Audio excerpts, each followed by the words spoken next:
Bien le bonjour à tous, aujourd'hui on va parler de ceci, qui est la raison pourquoi je suis tombé amoureux de Magic. C'est-à-dire que c'est mon tout premier deck Commander, et on va faire une petite deck tech. On va juste parler de ce qu'il y a dedans, ce qu'il y a comme carte. C'est parti. Alors le deck en question, si vous avez vu la miniature, vous n'êtes pas trop con, vous savez qui c'est Niv Mizzet. Donc du coup je vais sûrement vous afficher les cartes. Donc Niv Mizzet est le commandant principal de ce deck, et j'ai aussi le dieu sauterelle au cas où. Comme vous pouvez voir, j'ai des petites sauterelles derrière, mais peu importe. En gros, ce sort il peut pas être contrecarré, il a vol. À chaque fois que j'inflige, à chaque fois que je veux piocher une carte, j'inflige une de blessure à n'importe quelle cible. Et aussi à chaque fois qu'un joueur lance un sort d'éphémère ou de rituel, je pioche une carte. Donc du coup, mon but c'est de piocher, de lancer des sorts de rituel ou d'éphémère, ou alors de les comptabiliser chez mes adversaires, pour mettre des petits points de dégâts à droite à gauche où je veux, en face ou quoi que ce soit. Alors, on a des petits jetons, mais ça, les jetons, c'est pas le plus important. Bon, en termes de terrain, je vous ferai un récapitulatif à la fin, mais en dehors des cartes comme ça, comme source primordiale. Mais évidemment, il y a beaucoup d'îles et de montagnes, parce que je vais pas mettre 36 000 bilans de quoi que ce soit. Donc ici, on a la source primordiale, et qu'est-ce qu'elle sert, la source primordiale? En fait, c'est... Déjà, elle ajoute un mana de la couleur de choix de votre réserve, mais il est un peu particulier parce que quand ce mana est dépensé pour lancer un sort éphémère ou rituel, copiez ce sort et vous pouvez choisir une nouvelle cible pour le copier. Elle arrive, hop, pas comme ça, elle arrive sous l'amulette primordiale. L'amulette primordiale, les sorts d'éphémère et de rituel que vous lancez coûtent 1 de moins à lancer. À chaque fois que vous lancez un sort d'éphémère ou de rituel, mettez un marqueur charge sur l'amulette primordiale. Ensuite, s'il y a moins de 4 marqueurs sur elle, charge sur elle, vous pouvez le retirer et la transformer. Tout simplement, cette carte, elle va être là pour être posée assez vite dans la partie, histoire de monter ses stacks. Et derrière, en fait, de pouvoir utiliser ce mana dépensé bien goulûment. Donc elle était retournée parce que j'ai dû le faire la dernière fois. Donc c'est du mana rock, c'est très utile plus tard parce que copier un sort, quand par exemple on a des sorts dans mon deck qui permettent de piocher cette carte, vous vous rendez bien compte que faire 14 points de dégâts, c'est énorme. Donc, celle-là, je l'aime beaucoup, mais je crois qu'elle est un peu chère. Normalement, je vais vous afficher les prix aussi du deck. Sur le côté, les cartes au total. Et puis voilà. Ensuite, on a une aubaine. Une aubaine, c'est classique. Chaque joueur se défausse de sa main, puis il pioche un nombre égal ou plus grand nombre de cartes dont un joueur s'est défaussé. Donc, c'est-à-dire que par exemple, c'est un jeu de Commander. Si par exemple, même moi, je suis à 2 cartes et que je vois qu'il y en a un qui a 7, et ben écoute, tout le monde va se défausser et tout le monde va piocher cette carte, ce qui est plutôt pas mal. Une lentille prismatique classique mana rock. Il n'y a pas de truc trop précis à préciser là-dedans, hein. C'est tout simple. Frantic Search, alors je peux piocher 2 cartes et ensuite je discarde 2 cartes et je peux untap 3 terrains. C'est plus là pour faire des dégâts, au cas où il y a une petite créature, au cas où il y a quelque chose à faire ou que j'ai vraiment besoin de recycler ma main. Sûrement une carte qui peut être améliorée, qui pourrait être remplacée. Mais ça, encore une fois, il faudrait que je m'y pense. Là, cache des rêves. Alors, cache des rêves, je pioche 3 cartes, puis mettez 2 cartes de votre main, toutes les deux au-dessus et au-dessous de votre bibliothèque. Donc, encore une fois, de la draw. Toujours bien d'en avoir 3. En plus, cette fois-ci, on la garde quand même et on en perd techniquement qu'une. Ah, une magnifique Isle. Très très beau art, et j'aime beaucoup celui-là. C'est, je crois que je les avais trouvé dans un paquet qu'une pote m'avait donné. Très très beau, j'aime beaucoup. J'ai aussi les montagnes, je crois, ou les forêts avec ça. J'aime beaucoup ça. Pour chaque joueur, je choisissais ami ou ennemi. Chaque ami se défausse toutes les cartes de sa main, puis pioche autant de cartes plus une. Et sinon, ça inflige des dégâts au nombre de blessures égal au nombre de cartes dans sa main. Si je choisis ennemi. C'est plutôt pas mal parce que ça peut soit aider à tuer quelqu'un, soit faire de la draw. Et donc, c'est tous les joueurs, donc même moi je me choisis. Raid du pouvoir, tu dégages toutes les créatures que vous contrôlez et toutes les créatures que l'adversaire contrôle. Vous et cet adversaire acquièrent chacun le contrôle de toutes les créatures contrôlées par l'autre jusqu'à la fin du tour. Ces créatures acquièrent la sécurité jusqu'à la fin du tour. Ça peut être rigolo des fois de tuer quelqu'un avec ça, de faire un petit switching en fait, au final. Ou juste de pouvoir aller tabasser quelqu'un goulûment avec ses petites reines du pouvoir. C'est pas une de mes cartes préférées, c'est une carte un peu contrôle. Elle est là plus pour boucher les trous, j'avoue que je la changerais bien. Ensuite, on a Écriez-les. Alors, Écriez-les, ce sort coûte 1 de moins à lancer si vous contrez une créature avec vol. piocher 2 cartes. J'ai pas mal de créatures avec vol, bien évidemment Niv est avec vol, donc dans tous les cas, ça fonctionne et ça me va. Puis, dans tous les cas, juste 3 pour piocher 2, c'est quand même une bonne carte parce qu'il n'y a pas de contrepartie derrière.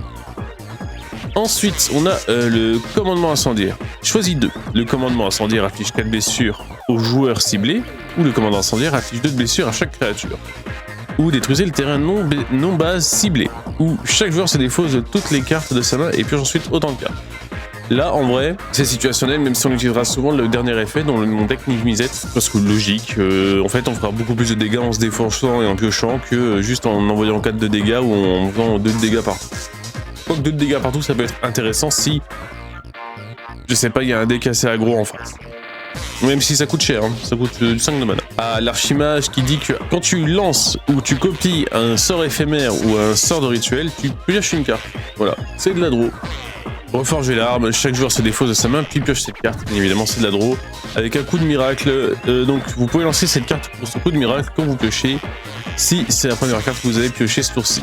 Dans un déferlement de sort, voilà, bref, ça, j'allais commencer à vous lire la description de l'art. Encore une fois, c'est de la draw, il y a beaucoup de draw dans le deck, ce qui est normal. Acte blasphématoire, c'est un Vras, on est là pour clean les gars, on est là pour faire dégager les grosses créatures, pour faire dégager toutes les créatures, c'est toujours bien, même si je trouve que, je sais pas pourquoi, sur cette art, j'ai toujours l'impression que c'est Guts. Voilà, ça c'était petite info. On a un lac des eaux de terre, donc arrive sur le champ de bataille engagé, ça vous donne soit un mana vert, oui, bah tiens, vu que je joue un deck vert, un mana bleu et un mana rouge. L'Arche de Rosar, c'est encore une land. Donc il a Ascend. Il peut ajouter un Unco. Et si tu payes 5, tu peux piocher une carte et activer l'ability. Si on a la City Blessing, je ne sais plus en français. La bénédiction des cités, je ne sais plus. En tout cas, c'est toujours un petit truc en plus. Je suis pas plus fan que ça que ce terrain, mais ça fonctionne. Sorte de révélation, quand ça arrive engagé, ben écoutez, quand ça arrive engagé, ça me permet quand même de regarder, et c'est encore une fois 2 mana. Horloge de minuit classique, ça ajoute 2 mana bleu, et on met des marqueurs à chaque fois qu'on fait un entretien, ou alors quand on paye son coup, et au bout de 12 marqueurs, quand le deuxième marqueur heure est mis sur l'horloge de minuit, mangez votre main, votre cimetière dans votre bibliothèque, puis piochez cette carte, exilez l'horloge de minuit. Encore une fois, c'est une draw qui est très utile en début de game, parce que ça va permettre de se stacker, et en vrai, au bout d'un moment, tu peux quand même calibrer un peu quand c'est que tu vas devoir piocher. J'arrête de les mettre là, celle-là. Hop. Mystique bruisant. Alors là, c'est juste pour créer un petit peu de créature, un petit peu de body sur la table. Donc, à chaque fois que vous lancez un sort éphémère ou de rituel, je crée un jeton 1-1, vol, oiseau et illusion. Avec le vol, bien évidemment. Donc là, c'est pour soit avoir des trucs pour aller taquiner un petit peu la belette, soit tout simplement pour se protéger de potentielle agression. Concentration, on pioche 3 cartes, classique. Vous savez très bien pourquoi. Simulacre solennel. Là, quand ça rentre sur le champ de bataille, tu vas chercher une basic land et quand il meurt, il te fait piocher. Toujours intéressant d'en avoir un. Je trouve que c'est un petit peu un truc très représentatif du Commander, ça, avec le Sol Ring. Je pense que tu peux toujours en avoir un dans un deck, ça peut toujours être plus ou moins intéressant. Parce que bah, c'est de l'unco, ça te fait ramp, ça te fait draw. Je trouve que c'est une carte qui est plutôt cool. Ça te fait de la body, et puis voilà. Château Ventress, Château Ventress qui arrive aussi engagé, à moins que j'ai une île. Et puis bah, ça rajoute 2 mana bleu, mais ça permet aussi de faire regard de 2, ce que j'utilise jamais avec cette carte-là. Hybridation rapide. Détruisez une créature ciblée, elle ne peut pas être régénérée. Le contrôleur de cette créature met sur champ de bataille un jeton créature 3-3 grenouille et lézard. C'est un simple removal très classique, assez sympa parce qu'il coûte que 1 et derrière le mec il a juste une 3-3, donc on peut se débarrasser d'une menace. Ah voilà, alors le Phoenix Dark. Le Phoenix Dark je l'ai rajouté un peu plus tard parce qu'en fait je suis tombé amoureux de cette carte, j'ai genre ma carte préférée de Magic, c'est le Phoenix Dark parce que quand j'avais fait un petit peu de MTGA, je jouais Phoenix Midrange et j'aime beaucoup en fait j'aime beaucoup l'art déjà et j'aime le fait que quand ce machin meurt, en fait tu le mets dans ton cimetière, tu lances 3 éphémères et ça revient, enfin 3 éphémères ou rituels, ça revient, célérité vol, et en fait c'est un truc d'agression, donc en fait c'est plus une carte du cœur qui est là, c'est pas une carte vraiment opti, même si vous me direz c'est un deck IZ, tous les cas il y a mieux à mettre, je pense, dans ce deck, mais c'est une carte du cœur. Le dieu Sauterelle, qui est littéralement le second commandant qu'on peut jouer dans ce deck, donc c'est à chaque fois que je pioche une carte, je crée un jeton 1-1 bleu rouge insecte avec le vol et la célérité. C'est-à-dire qu'en fait, tu vas faire plein de locustes, plein de sauterelles qui vont à gare, donc c'est plus ou moins comme Niv Mizzet, sauf que Niv, tu choisis où tu mets les dégâts, là c'est des créatures. Bien sûr, il peut te faire piocher une carte, puis décider de fausser une carte, et quand le dieu sauterelle meurt, renvoyez-le dans la main de son propriétaire au début de la prochaine étape de fin. Donc ça c'est intéressant parce que finalement, il ne va jamais payer le coût de commandement. Sauf si quelqu'un exile un cimetière. Propagande, les créatures ne peuvent pas vous attaquer à moins que le contrôleur paye 2. Donc ça c'est toujours le truc que les gens détestent, c'est de devoir payer pour attaquer ou pour faire des choses. C'est vraiment le je vous mets des petites chaînes pour vous faire chier. C'est une carte qui est, je trouve, très intéressante parce que ça fait réfléchir beaucoup de personnes à comment ils vont devoir gérer leur tour. J'aime beaucoup cette carte. Lac des Hautes Terres, quand il arrive sur le champ de bataille engagé et il donne 2 manas différents. Ça. Et le Sanctuaire Mystique. Le Sanctuaire Mystique arrive sur le champ de bataille engagé à moins que vous ne contrôliez au moins 3 autres îles. Donc, toujours une fois, ça donne plus 1 de mana bleu. Mais quand le Sanctuaire Mystique arrive sur le champ de bataille dégagé, vous pouvez mettre une carte éphémère ou de rituel ciblé dans votre cimetière au-dessus de votre bibliothèque. Donc ça permet d'aller chercher par exemple une draw, un removal, etc. C'est toujours un peu cool d'avoir quelque chose qui va repiocher dans le cimetière. Surtout en bleu, donc c'est bing. Alors, aversion de Nazette, je copie le sort éphémère ou de rituel ciblé, puis je le renvoie dans la main de son propriétaire, et je peux choisir une nouvelle cible pour cette copie. Un contre-sort meilleur, parce que finalement, en fait, tu vas juste lui dire « En fait, ton sort ne marche pas parce que je te le renvoie MDR, et moi, je vais le copier et je vais le mettre ailleurs. » Une urne de pensée qui est un mana rock très utile, parce qu'il permet de ne pas avoir de limite de nombre de cartes dans votre main. Pourquoi c'est intéressant? Parce qu'avec Niv Mizzet, on pioche beaucoup. Et bah donc du coup, il nous faut de l'espace pour pas se défausser. Et ça permet vraiment d'avoir des sacrées mains et de bien s'amuser. Le cachet d'Izet, mana rock, bien connu. Rien d'autre à dire, hein, c'est de la mana. Le Star Compass, c'est pareil, c'est du mana rock, mais il arrive engagé, lui. C'est un des rares mana rock qui arrive engagé parce que il ajoute... Non, bah en vrai, c'est juste...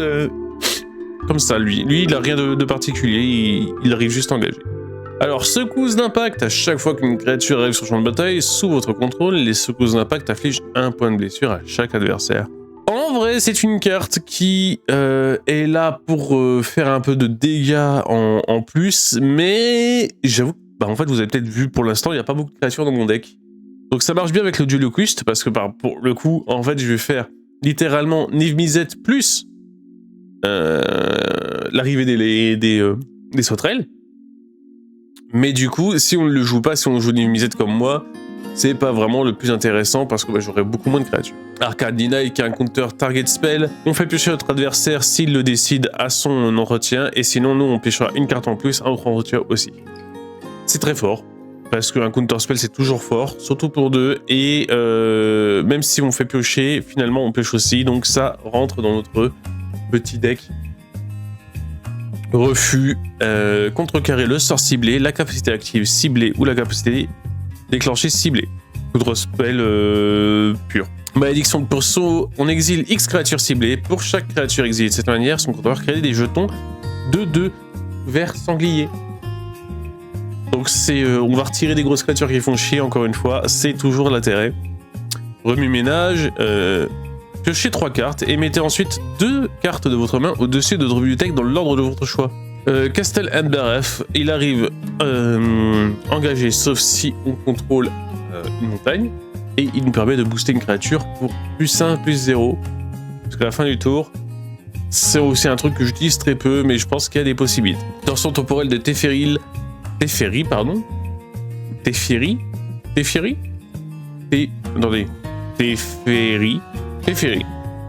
Exilez un permanent ciblé que vous contrôlez.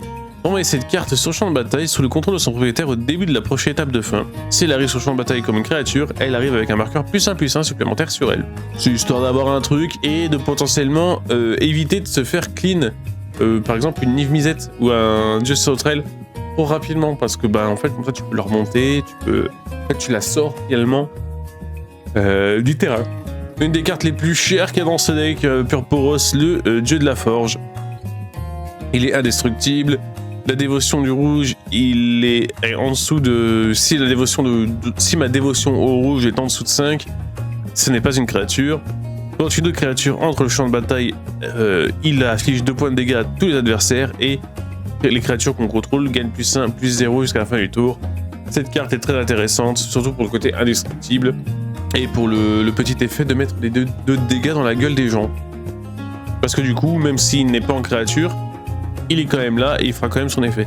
Ensuite, on n'a plus de révélation. Alors, piochez 3 cartes, puis défaussez-vous d'une carte. Encore une fois, de la draw et du recyclage. Narzet qui dit qu'aucun adversaire ne peut piocher plus d'une carte par tour. Ça, c'est vraiment un truc parasitant.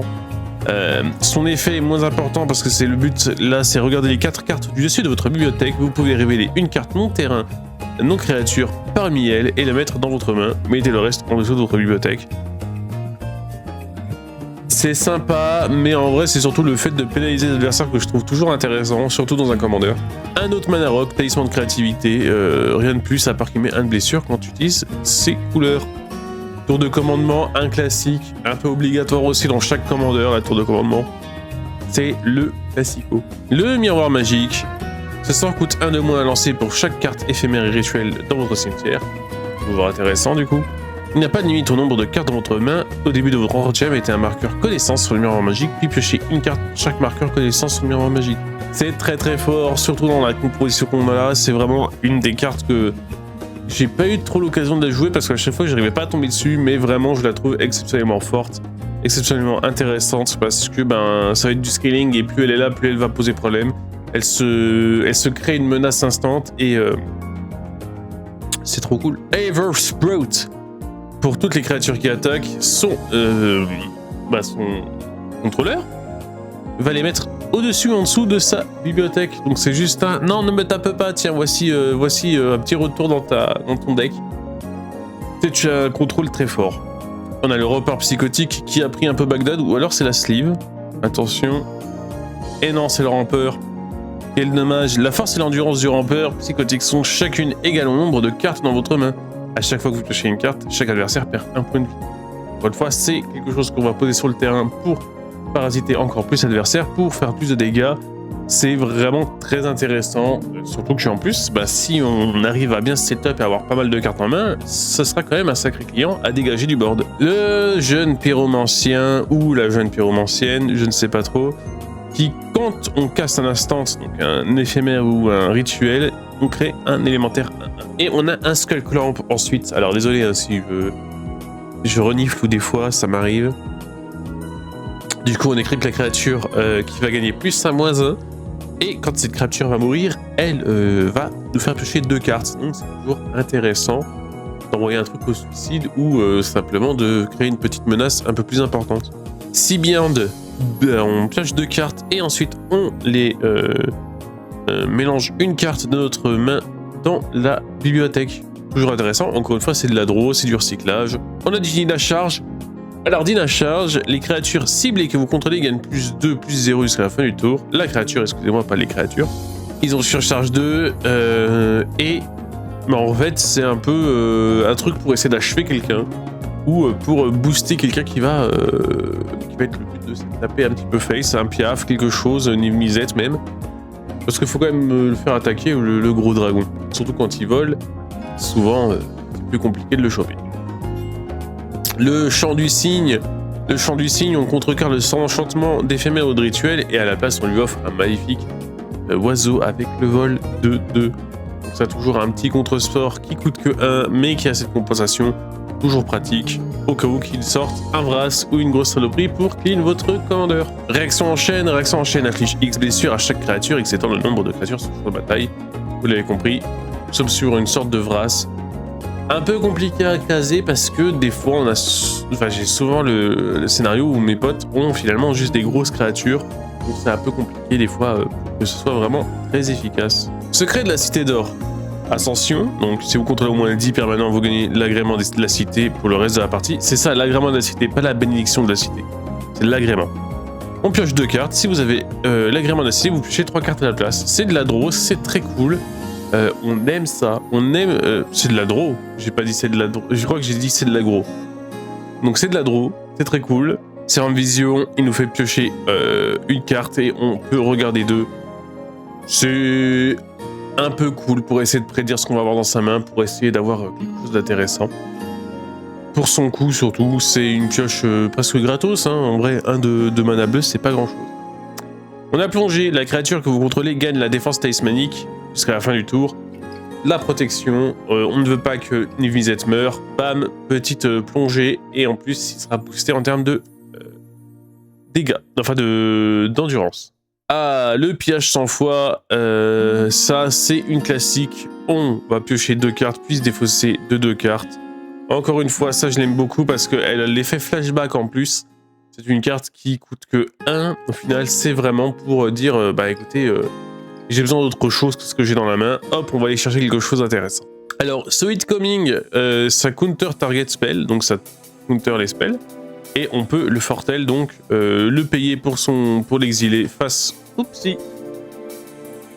caché comme à Yu-Gi-Oh! MDR. Et ensuite, on pourra payer pour l'utiliser. Et bam, allez, dégage avec ton remover. Tarland, le Sky Summoner, donc avatar, hein, comme vous pouvez le voir. Quand on met un sort, enfin quand on utilise un sort éphémère ou rituel, on crée une créature Drake de 2 avec le vol. Ah, le puzzle de Teferi. Alors, le puzzle de Teferi, je sais pas s'il se retourne. Non, il se retourne pas, j'ai un doute. Voilà, c'est la boîte mystère de Teferi en français. Au début de l'étape de pioche de chaque joueur, ce joueur compte les cartes dans sa main, puis les met au-dessus de sa bibliothèque dans l'ordre de son choix, puis piocher ce même nombre de cartes. C'est très fort pour essayer d'aller faire des dégâts dans la gueule des gens. Porte de la Guildizette, encore une fois, un truc qui arrive engagé et qui donne mana bleu, mana rouge. C'est pareil, c'est... J'ai le droit d'en avoir 2. J'ai un doute. Mais je crois que les terrains sont peut-être pas appliqués à ça. Mais si c'est le cas, il va falloir que je la change. Ah là là. Le diamant du ciel. Le diamant du ciel arrive sur le champ de bataille engagé. Donc c'est du mana rock. Alors, Charter Course, c'est piocher 2 cartes et ensuite se discard d'une carte. Sauf si on attaque avec une créature pendant ce tour. C'est toujours intéressant de pouvoir piocher gratuitement si on a tapé avec quelque chose. Et c'est pas taper, hein, finalement c'est juste attaquer. On a perspicacité du chimiste, on pioche 2 cartes et on peut faire relancer sur cette carte. Donc de la draw, on aime la draw, c'est un deck où on veut draw. Bon, gravé et mémoire. Alors gravé, mettez le sort ou la cible permanent non-terrain ciblé dans la bibliothèque de son propriétaire en 2e position à partir du dessus. Donc c'est un remover. Et mémoire, répercussion, n'en sort que depuis votre cimetière, exilez-le ensuite. Chaque joueur mélange sa main et son cimetière avec sa bibliothèque et pioche ensuite cette carte. Encore une fois, de la draw, remover, c'est tout ce qu'on veut. Falaise des eaux vives, la falaise des eaux vives arrive sur le champ de bataille engagé, et quand la falaise des eaux vives arrive sur le champ de bataille, je gagne 1 point de vie. Chute de soufre, encore une fois, ça arrive engagé si sauf si j'ai une montagne ou une île. Whirlpool Warrior. Quand il arrive sur le champ de bataille, je peux shuffle les cartes de ma main dans ma bibliothèque. Et ensuite, je pioche les mêmes nombres. Donc, encore une fois, de la draw. Et c'est le deck de la draw. On peut la sacrifier et tous les joueurs vont faire pareil. Donc, ils vont mettre leurs mains dans leur bibliothèque. Et ensuite, le mana geyser qui est là pour ajouter de la mana pour toutes les landes que tu as tapées. Pour toutes les landes que les adversaires ont. Excusez-moi. Ça permet de faire des trucs intéressants si on est contre quelqu'un qui a vite rampe. Archiviste de Jace. Alors Jace, il dit chaque joueur se défausse de sa main, puis il pioche un nombre de cartes égal ou au plus gros nombre de cartes dont un joueur s'est défaussé de cette manière. Encore une fois, de la draw. On veut piocher. La forme du corbeau exile un artefact ciblé ou une créature ciblée. Son contrôleur crée un jeton 1-1 bleu oiseau avec le vol. Et il a prédiction, ce petit sort. Donc, toujours face cachée Yu-Gi-Oh! Lol. Je dis face cachée Yu-Gi-Oh! Pour voir si les fans de Magic vont m'engueuler. Alors, Riel. Riel, quand elle arrive, elle dit qu'elle gagne +1, +0 pour chaque carte éphémère et de rituel dans le cimetière. À chaque fois que je défausse d'au moins une carte pour la première fois à chaque tour, je pioche autant de cartes. Ça, c'est plutôt très intéressant. Donc c'est une très bonne carte, j'apprécie beaucoup ce qu'elle peut proposer, ça permet de nullifier littéralement le fait de se défausser quand on pioche. Parce qu'en fait tu vas te défausser finalement quand même, mais tu vas repiocher derrière, donc tu vas être équivalent et tu vas pouvoir mettre un peu plus de dégâts. La voile assinante, c'est un rituel qui, en camp de tout supplémentaire, faut se défausser une carte et tu pioches 2. Une jambière d'éclair, donc la créature aura la seuil et la célérité une fois équipée et l'équipement coûte 0. C'est une protection en plus pour son petit Nive ou autre chose. Attention, qui sait. Et en dernier, donc, on a la foulerie de sort. Contrecarrer le sort ciblé, créer X jetons d'artefacts à couleur trésor, X étant le coût converti en mana. Et c'est en fait de la recherche de mana, parce qu'on a besoin de mana dans ce jeu-là. Et surtout dans ce deck, parce que c'est quand même un commandeur à 6. Et ensuite, il faut le protéger, il faut faire des choses, donc c'est pas le commandeur le plus facile à poser et à tenir, surtout. Au total, j'aurai 35 terrains dans ce deck, parce que, comme je dis, il faut de la mana. Il faut la préserver, cette mana en question.